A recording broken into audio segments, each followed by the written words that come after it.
బిందువు. బిందువు అనేది అంతరాలలో ఒక ఖచ్చితమైన స్థానం. దీనికి పొడవు మందము ఉండదు. బిందువును సాధారణంగా చుక్కగా రాస్తాము. బిందువును పెద్ద ఆంగ్ల అక్షరాలు ABCలతో సూచిస్తాము.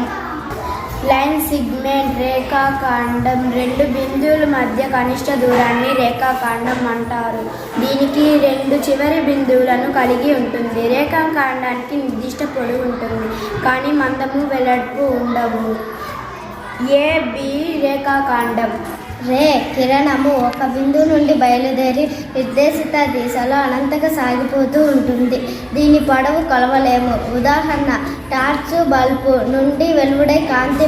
లైన్ రేఖాఖండాన్ని వ్యతిరేక దిశలలో అనంతంగా విస్తరించి ఉన్న దాన్ని రేఖ అంటారు. దాని పొడవు ఉంటుంది, కానీ వెడల్పు ఉండదు.